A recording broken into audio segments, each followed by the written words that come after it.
Hello all the crazy people out there, my name is Michael, I like wizards and dragons and making games, and welcome back to making 3D wizard games in GameMaker. Sorry I missed last week, I hurt my hand at the beginning of last week and then decided that it would be best to just give it a rest for a few days. And today I think it is time to go and implement the bounce pads. Wow, past me. Very on the nose there. So bounce pads, for those who are not maybe familiar with the games that I'm more or less copying, are going to be an object that you can cast a bounce spell on, and that will activate them, and then you'll be able to jump on them, and you'll be able to go really high.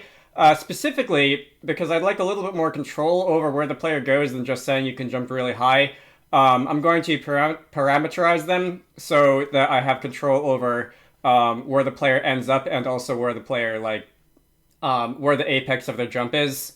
And I've actually gone and set up a little bit ahead of time in the Unity scene for the room editor, and we can see here that I've made myself a little bounce pad object, which is the bounce pad itself, which is just a tile that I've drawn a shoe on. So that's a boot. That was drawn by me. And we've got two balls, one which is going to be the target, and one which is going to be the apex of the jump. And then we'll just do a little bit of math in the game to figure out how to transition the player from where they start to the apex to their target. And that way we can have bounce pads that send the player all over the place instead of just, straight up in the air or that sort of thing. Spongify is a fun spell. So, let's see. That's also, I've gone ahead and I wrote a little bit of extra code, and I don't want to be in the habit of writing this much code off screen, but I wrote a little bit of extra code to load these into the game. Right now, I don't believe they have collision. At least not in any meaningful way. We do identify our target and our apex, just they're not shown visually in the world yet. If I were to go into the bounce pad object, I think it looks like I just cloned one of the unlockable objects because we have the unlocking spell and the can be unlocked property, which we don't really need. And if I go into, where's the map import? Well, it's over here. So if you load a bounce pad object from the file, we're going to read out a target XYZ, an apex XYZ, and we're just going to attach those to the object that we create. Not too hard, I suppose. I'll initialize these to empty vector 3s. Like this. And I do not have a bounce spell yet, do I? Only unlock and push. Alright, so let's go and create ourselves a bounce spell. So, that wasn't what I wanted to do. Alright, you know what? We'll come back to that. If I clone one of these objects, one, I can set your object type to the spell response of these bounce pads, which I think is good. And two, let's see what other things I have to edit here. So, spell types can be... And did I define one of those in the enum yet? I did. I did not. That's weird. Anyway. E-spell types.bounce.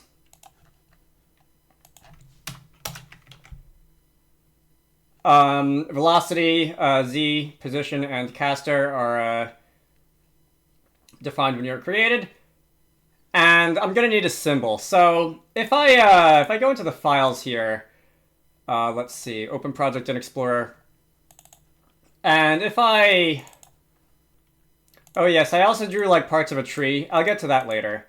I'm leaning towards drawing all of the art in this game myself. One, because I've never done that before, and I want to see how it goes, and two, because there's going to be a lot of stuff in this game, and I need something that looks cohesive and also isn't a giant, proprietary asset bundle that I don't have permission to distribute.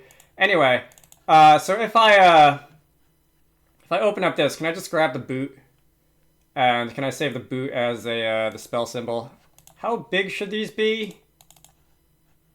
64 squared.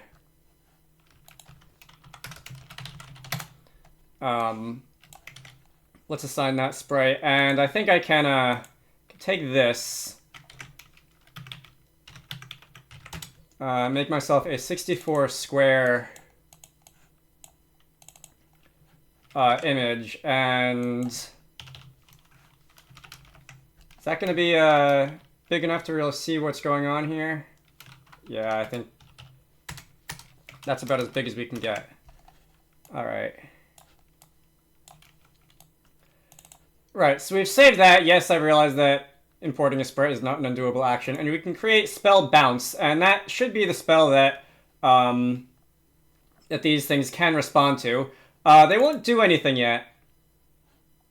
That's not the bounce pad object. They won't really do anything yet. In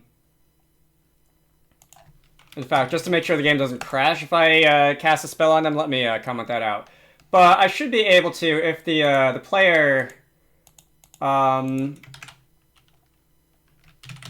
there's a game state, right? If the player has the bounce spell, I should be able to aim it at the bounce pad. And if it doesn't, I have a feeling I know it's gonna have gone wrong, which is that I don't believe I've actually assigned any collision to those bounce pad shapes yet. So I probably should do that. Let's see. Okay, so this is going to be our spell target. This is a little bounding box around the tile. The bounce pad itself is mostly flat. It's got a little bit of shape to it. As you can see, it's got a little like the lip of the rug or the lip of the carpet or whatever there, a little bevel. But the spell target is a little bit bigger because we'd probably like to be able to not have to be looking directly at it in order to target it. It would be nice if we could target it a little from the side. Also, the bounce pad is going to need some collision volume to actually detect the player when it's active to let the player bounce off of it. I might be able to recycle that collision shape from the spell target, but if that's too big, because you can't see it's hanging off the sides a little, if that's too big, I'll probably just make a second one, a second collision box that's like half the size. I'll put it in the middle and call that like bounce detector or something. Anyway, let's see. If I run the game now, I did save it to the game's data files when I cut away, just because I don't feel like holding up the video for that. Whoa, that is quite a shoe. All right, that's a lot. That's a lot ripplier than I thought it was gonna be. I feel like it wasn't that ripply. Like, did GameMaker change the way that like shaders handle texture maps or something, and then suddenly, I don't know. I'll make that a future me problem. But anyway, we can commit some bounce pad objects. What next? So, I think it is time to start implementing some states for these bounce pads. If I look at, for example,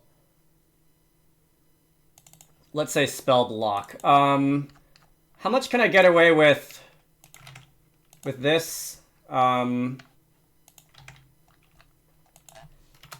With just copying and pasting. So let's make this full screen, shall we? So we're going to have an idle state, which is idle. We're going to have a moving state.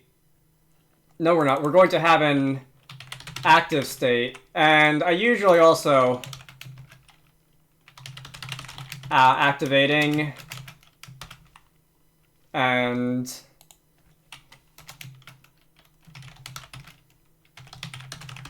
deactivating. And if I want there to be some kind of like transition animation, I can add a transition animation in the activating and deactivating states. I need an on spell, don't I? So that can be function.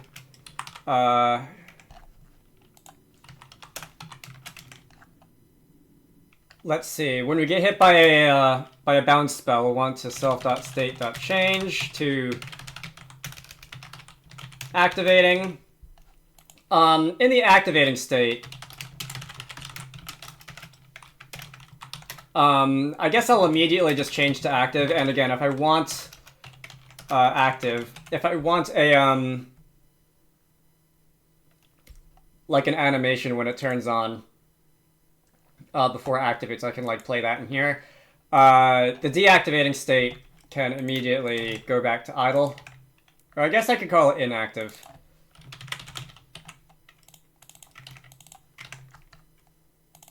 Like that. Next, I'm going to... let's say you get, I don't know, 10, 15 seconds. In the active state before it turns off again. I can initialize a timer, and I'm probably not going to declare this in the create event itself, but I can initialize a timer to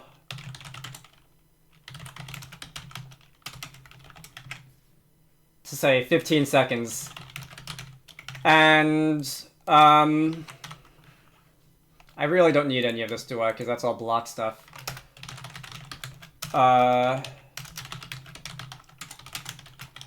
We can decrement the event timer in the update, and if the event timer is less than or equal to 0,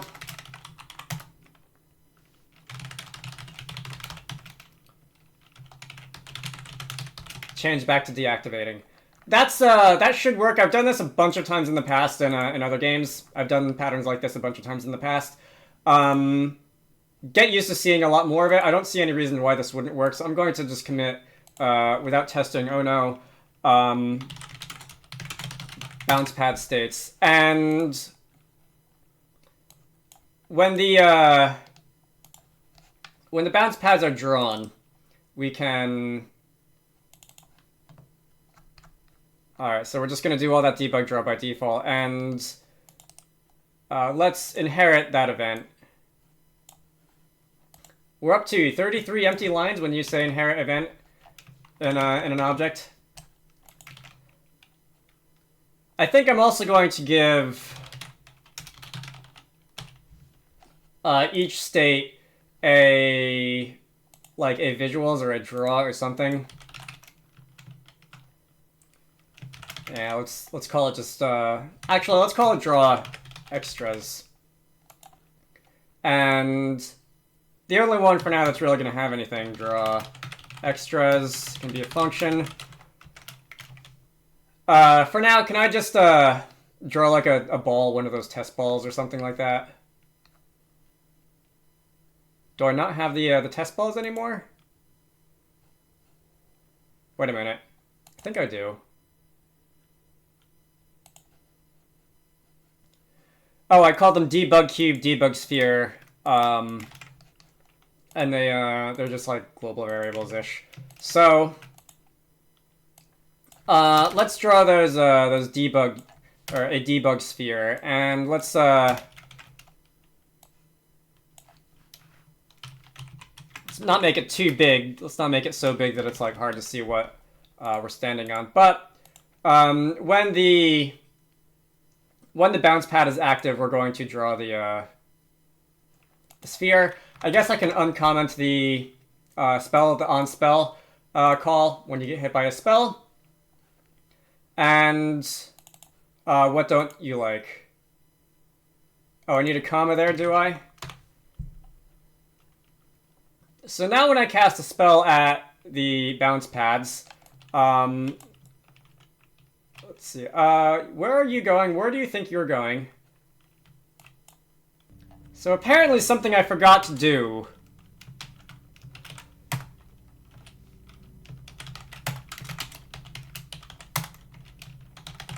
is I forgot to actually make spells when they raycast into the world check for the spell target. That feels like a bit of an oversight, and I know I've said that it feels like it's like correct, like they're hitting the correct collision shapes in the past, so that probably was just my imagination. All right. You know what? I know why that was. When you wave your wand at something, you're still raycasting into the spell target, hence why I was able to do this before. But when the spell itself was traveling, it was not necessarily doing that. So now we can our spell can actually hit an object that doesn't have any solid collision, but does have only a spell target. So Good thing to be able to do, and after about 15 seconds, it does draw that sphere, and it also goes away. Okay, so that is, yeah, I spent a few minutes looking around for why we weren't able to actually hit the bounce pads with the spell, and that would be why. Nice, right? I'll probably leave this this just draw the debug sphere on the target for now. Probably later on when I do a pass over all the things that are in the game now, trying to make them look pretty, I will draw like some kind of... I'll figure out some kind of effect to put on the bounce pad targets so that the player knows they're active. Maybe that'll be like making a glow a different color. Maybe that'll be like some kind of particle effect. Maybe both. We'll see. But anyway, next I would like, when the player collides with one of these bounce pads, they should be launched into the air. And for now, I'll just make that like a super jump. I'll just throw them straight up in the air. Later on, once I see that's working, I will have them move towards the targets. We can do that in the active state by letting the player, letting the bounce pad target check if its spell target shape is in contact with the player directly, without going through the collision world or anything like that. And let's see, I'm gonna need to refresh myself on how that works though. So we've got the bounce pad is gonna have its own collision shapes, right? I should probably close some of these now. We're gonna have Alright, so thinking about this, the bounce pad is gonna have its C objects array, and then the player is gonna have like all of their collision objects. And I can at least for the time being, let's say I can hardcode. I think I can close the chest tab, and this is what? Door. I can close the door tab. This is some shader stuff. Can close that for now. If self.cObjects index 0.check object, and this can be obj players collision objects, right? Okay, so the player doesn't have like their own C object array, their own collision object array. NPCs don't in general. It's just like a single one, and then all the auxiliary ones that come with it. So I can just check obj player dot C object, and this might not do anything because I think the collision objects check for... They also check for like the collision mask in the group, so that might not work on its own. I might need to say like shape dot check sphere for the player sphere. Yeah, okay. So let's go a layer deeper into that. This is the sort of thing that probably should be like its own method, like detect player presence or something like that. Shape.check object. We'll reverse this. That's fine. Because the logic only, like the check shape logic only exists in the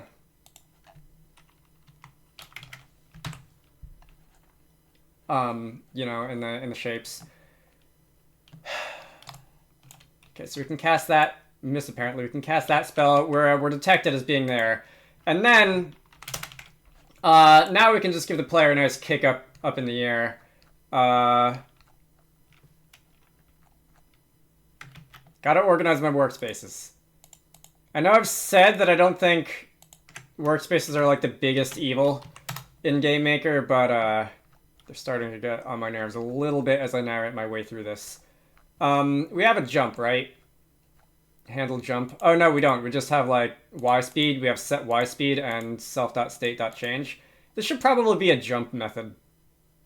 Just in case I want the player to jump during cutscenes or whatever. Regardless. What's the jump speed? 240. So if I make that something ridiculous, like...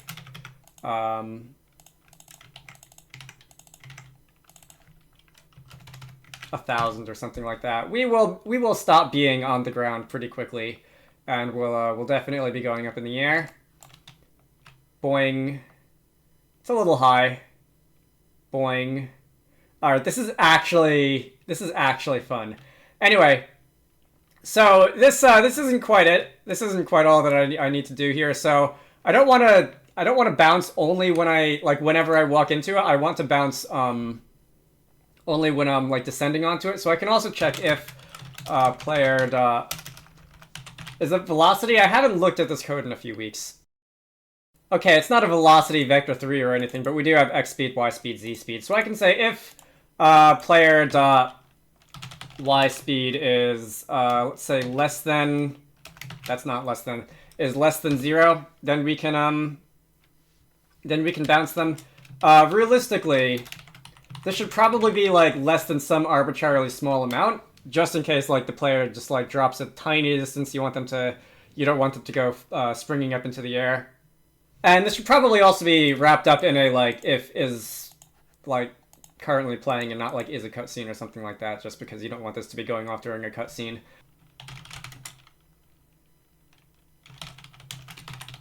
Can say that's going to be speed threshold. We can make that something small, like 10 units per second. That's less than that speed threshold. So this should now only work if I jump on a bounce pad. So if I am standing, if I'm standing like over here and just walk into it, okay, that's not what I intended. What's the player's Y speed then? Oh, -10, obviously. Not +10. So the, like when you actually jump. Really? Okay.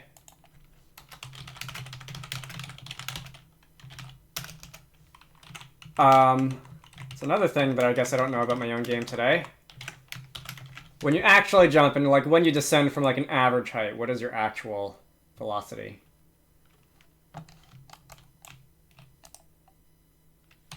Was that like -4?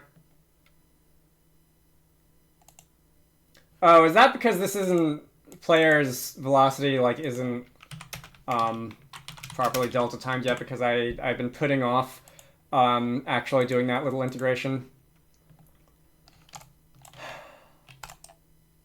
Boing. Alright, anyway, I can now jump on it. And what was that? Was that like, did I like stutter step there? What was that? I'll see if I can. That might have been my imagination, but alright, it turned off. I feel like I like did a little hop. Yeah, it did it again. I don't know exactly why. But I feel like I did like a little hop when I hit the ground there. It's weird.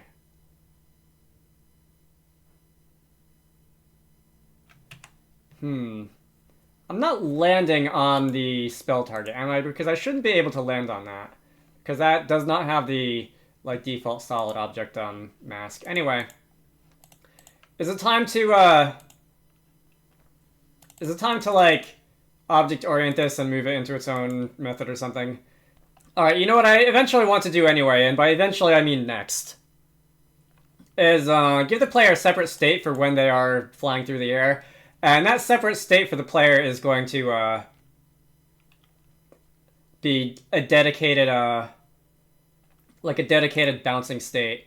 And it's going to have a bit of a controlled flight path.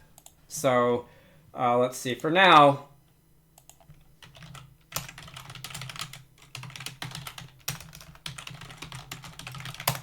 we can commit that. And if I go back to the player, I can give them a dedicated bounce state. And I'll probably split that into like bounce ascending and bounce descending.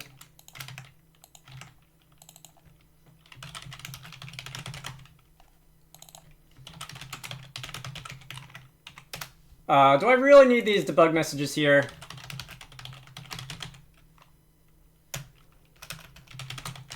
Not really. Anyway, so handle camera can stay. Handle gravity, I'll be moving the player on my own. Handle movement, handle climbing. I think I'll leave handle climbing there just in case they like hit a climbable object in their flight path.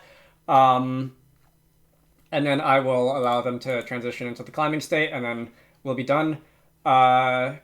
Like, you're allowed to do that in Chamber of Secrets. Launch yourself off a Spongify tile and then grab something in midair. And I quite like it. It feels good. Oh, that's a little different, isn't it? Because this will only go off if you're holding the up key. So, I'll get back to that if I remember. Anyway, we're allowed to handle the camera. I think we can also handle the spells. Handle spells. So you can, like, cast in midair, because that's something else that's, handle casting. That's something else that's a little bit, satisfying. X speed, Y speed, Z speed, I'll get back to that in a minute. Climb speed is not relevant. And that's going to be... Oh, I deleted the wrong thing.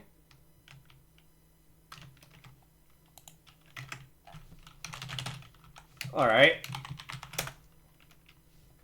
We can still check for being grounded, so if you land on something in midair, we can go back to our default state, and then, like I said, I'll get back to climbing in a minute. So, I will...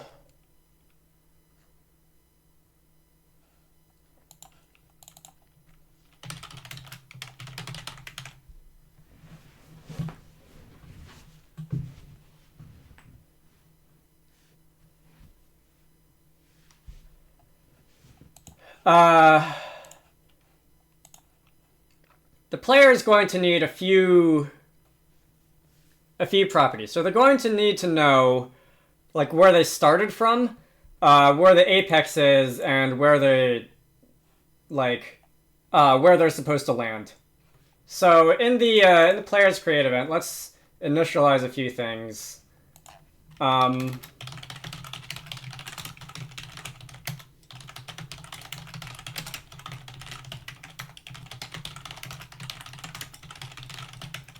I can object orient this, can't I? Like that. So we're going to keep track of when we bounce, where we started and where we're going. And in the player, when the bounce pad bounces them, dot bounce dot, it was started? I've already forgotten. Yeah, start is new vector 3, and that's just going to be the player's position. I will clean this up in a moment, I swear. Dot y and dot z. Dot bounce dot apex is going to be our own apex, and dot bounce dot target is going to be our own target. Actually, you know what? Come to think of it, I don't think I need separate ascending and descending states for the player when it comes to bouncing. Which is good, because I like not having this much clutter. So we can,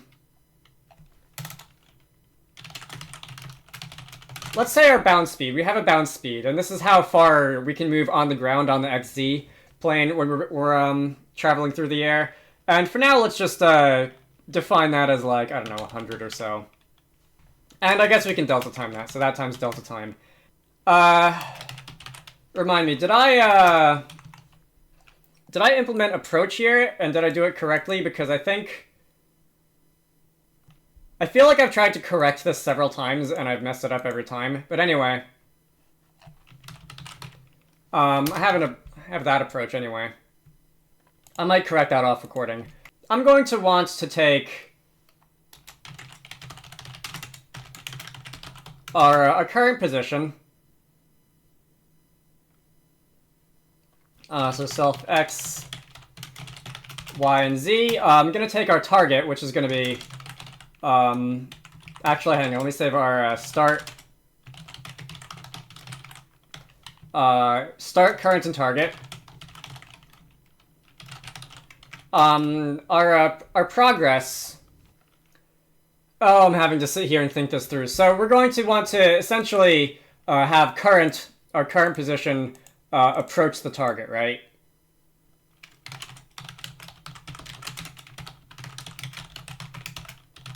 Like this. The amount that we approach by is going to be this value up here. You can do the multiply by dt wherever you want.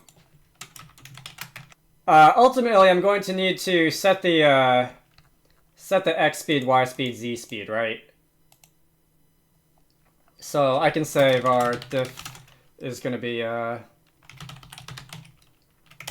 new position dot subtract current position self dot x speed is going to be diff dot x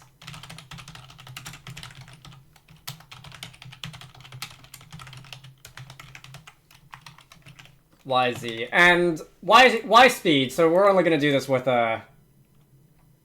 x and z, right? We only care about x and z. Oh, that's going to make it interesting if I want the target to be like not on the same plane as the bounce pad itself, but I'll cross that bridge when we get there. When it comes to y speed, I'm going to want to probably use like an animation curve. I could actually do the math myself, but it would be a lot easier if I used an animation curve as an easing curve. I'm gonna have to relearn how to do that, unfortunately. But I'm also going to want the fraction along the path that we are. So our f can be start.distance 2, the new position divided by start.distance 2, target. So this will be a fraction between 0 and 1. 0 if you're on the start position, 1 if you're on the target. I feel like I'm going to want this to be like multiplied by 2, and then we can say it's going to have a range of 0 to 2, and if we are less than or equal to 1, then we can say our y position is going to be like going up, and if it's greater than 1, we're going to be on our way down.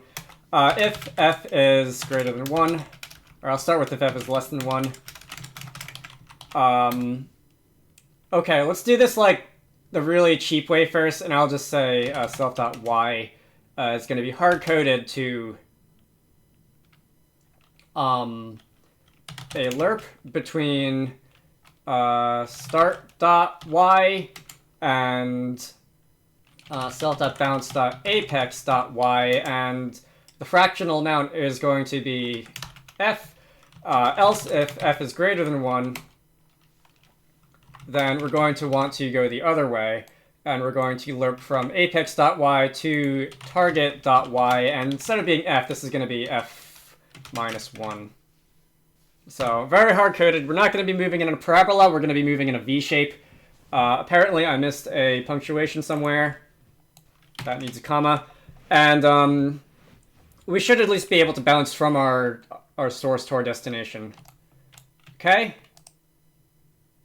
That was very strange. Am I messing up a apex, target, start? Okay, we can start by correctly implementing the approach function. I don't know how I came up with what I did the last time, because that was definitely not it. That was an approach independently on all 3 axes, which isn't really what you want to do. This is going to have the total distance be an approach function and not... the vector components shouldn't be independent of each other. So what'll happen if I run the game now? So firstly, other things that use approach should still work, right? Like barrel should still roll, and boxes should still push, right? Yay.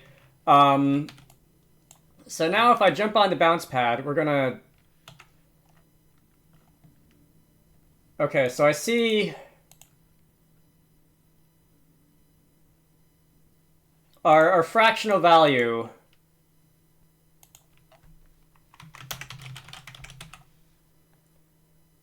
probably should only, when we're doing this, when we're working this out, because that's going to mess things up, we should only take, like, we shouldn't take height into consideration, right? Because as you move up in the air, you'll be farther away from the starting point on an axis that you're not intending, that you're not supposed to be paying attention to. All right. That did it. I see those numbers. We were like getting very close but not actually getting there. I don't know why. There's no like the distance itself isn't being lerped, just the height. I don't know why that would have been doing that. Regardless, can I say how fast is our regular movement speed? Handle movement. Our walk speed is 180, so if I make the bounce speed more like 250 over the XZ plane, then we should have a bounce speed that's faster than walk, but slightly slower than run. Okay, so it's not floating point noise, which is good. But I have a feeling that it's the Y coordinates that are messing things up. And if I treat all the Y coordinates 0, at least for the purposes of the XZ movement, the horizontal movement,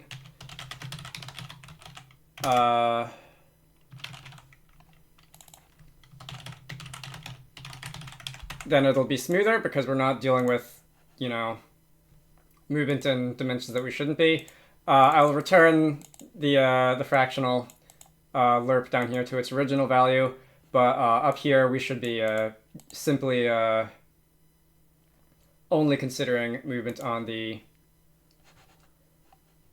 XZ plane. Okay, there we go. So we landed. We got 100% of the way there. We didn't get messed up by any weird nonsense.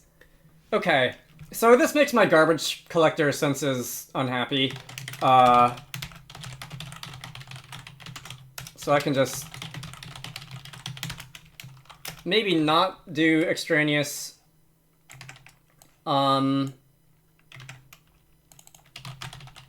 vector multiplications if I don't have to. Let's see.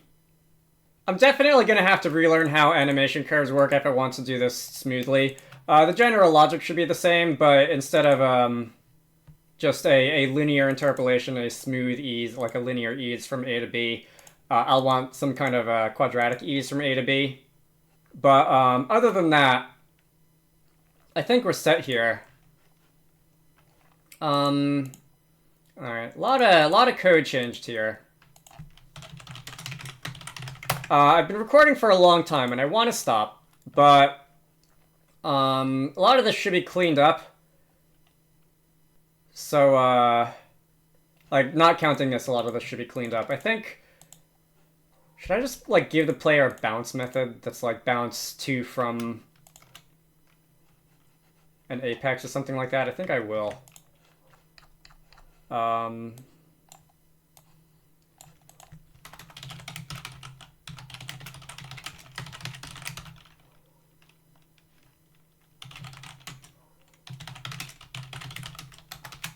Let's call that initiate bounce. We will have 3 parameters: the start, the apex, and the target.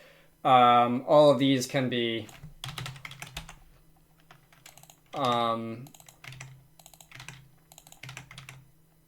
you know, instance variables. These are not parameters. I guess we don't even need the start, so we just need the apex and the target, and the start is our current position. All right, so we can say player dot initiate bounce. Or I could honestly go a step further and say handle bounce.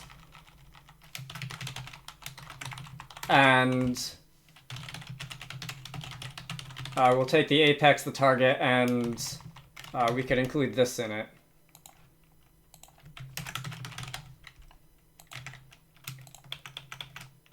We could factor in our speed threshold here. And now all this is just one nice, somewhat neat function call for handling the player's bounce. And if I wanted to, I could just go in here and like do a check to see if a cutscene isn't playing or whatever, like I said earlier. And this should work the same as before. Is there anything else I'm going to want to do of that nature? Apparently that was not it. Wait, when did I do this? Okay, my question then becomes, how did that not cause problems before?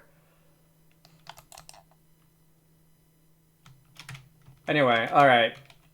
There's a lot more testing that needs to be done on this than there have been with the other spells. I need to make sure that if I land on something, it'll still work.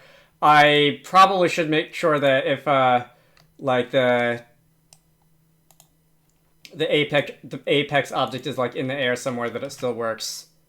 Or, not the apex object, the target object is still in the air. But, this is a good start, I think.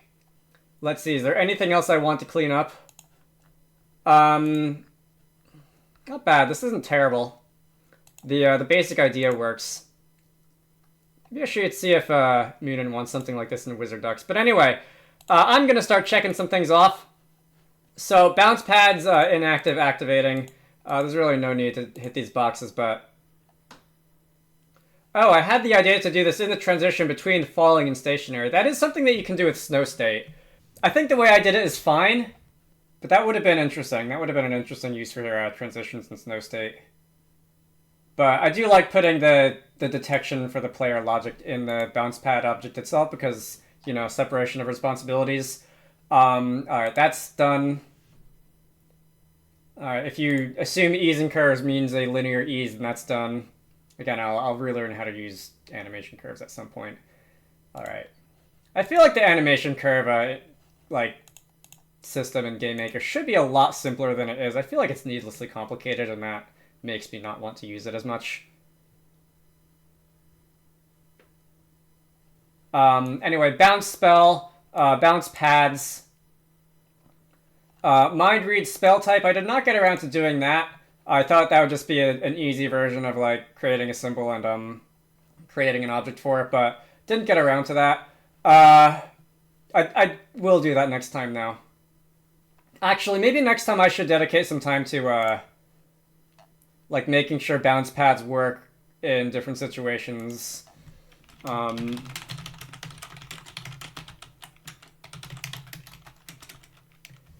I think these are the three main things that need to be done for bounce pads. So, being able to climb on things in midair,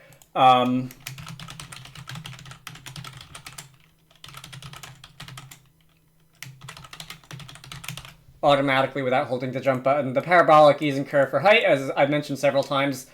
Colliding with things in the bounce pad state breaks the bounce pad. So if you hit your head on something, or if you hit something sideways, something in front of you blocking your path, then you should just return to, like, the regular falling state.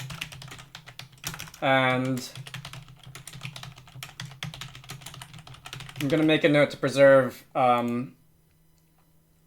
your velocity when you do that, because it would probably look really weird if you just stop in midair, and I don't really like that. So let's see, that should probably be a high priority item, because not having those things checked off will make bounce pads really kind of suck. I'm gonna give that a 3 points of effort. Yeah, I did blow past that milestone, didn't I? But we'll mark that on the calendar, and I think I can save that to the deck, and we can try to have that done next time as well. But that's going to be it for today. My name is Michael. I like Wizards and Dragons and making games. If you want the code for this, look for the GitHub repository down in the video description. Look for the, what are we on, 0.29 release for the stuff that I got done today. If you're watching this far in the future, then you can see where we're up to. I try to post about 2 game dev videos a week, one tutorial, and one let's make a game like this. So if anything like this appeals to you, feel free to subscribe. I have a Patreon, so if you want to contribute to the channel, links to that can be found in all the usual places. Otherwise, I hope you all found this interesting, and I will see you all later. Special thanks to Zenjamin, Vitro V, Squarecrow, Sindra Larson, Manta Ray, GameMaker, Edward Holt, DJ Gibbles, and Army Armbuster for supporting these videos. If you want to contribute to the channel, head on over to the Patreon page down in the video description to join the fun.